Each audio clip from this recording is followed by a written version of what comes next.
guys, here is our beautiful caladium plant. I want to show you the results of our propagation of caladium plant. But first, let me replay the clips how we did it. Step 1. Remove the mother plant from the soil and be careful not to damage the roots.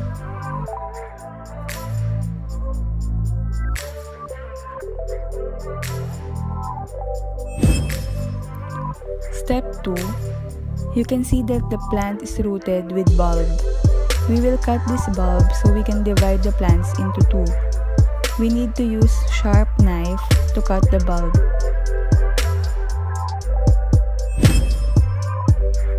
Step 3.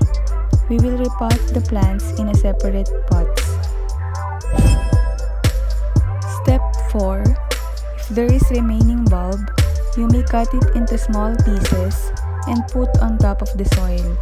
Cover it with soil but not too deep so it can grow easily. This bulb will produce the new shoots after 1 week.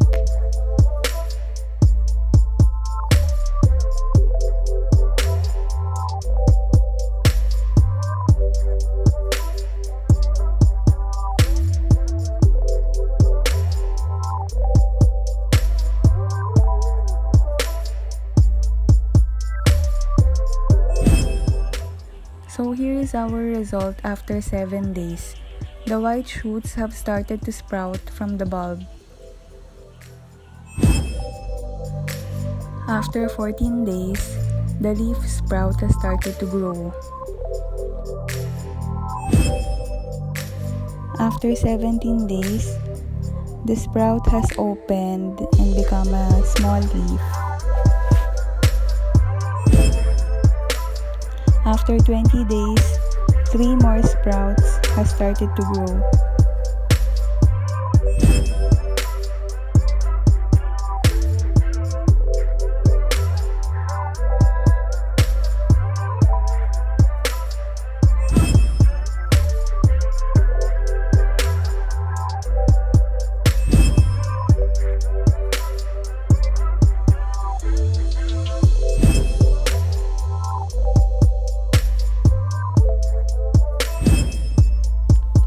Finally, after 21 days or 3 weeks, 4 leaves has grown.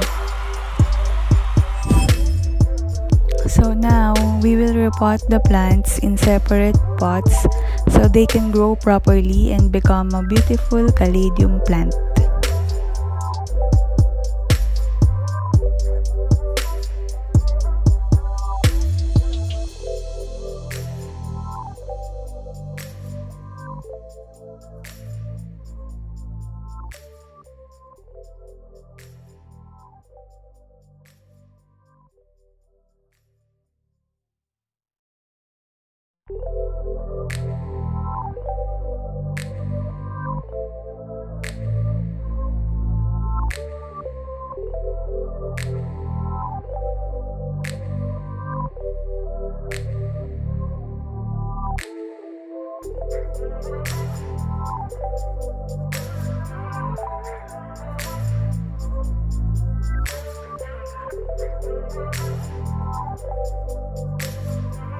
Here are some tips on how to grow your caladium plants.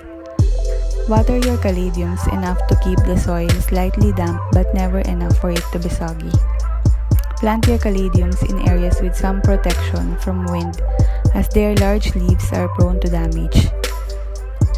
Expect roots and sprouts to form a few weeks after planting, with mature sizes reaching up to 25 inches tall. Bear in mind the mature sizes of your plants when selecting a container. Feel free to mix caladiums with other plants in the same container, keeping in mind that all must have the same light and water needs. Allow your caladiums to rest for a few months before beginning the next growing cycle.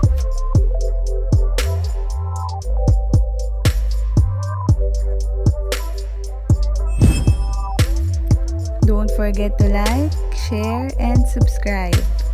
Turn on the notification bell to be updated for more videos. Happy planting!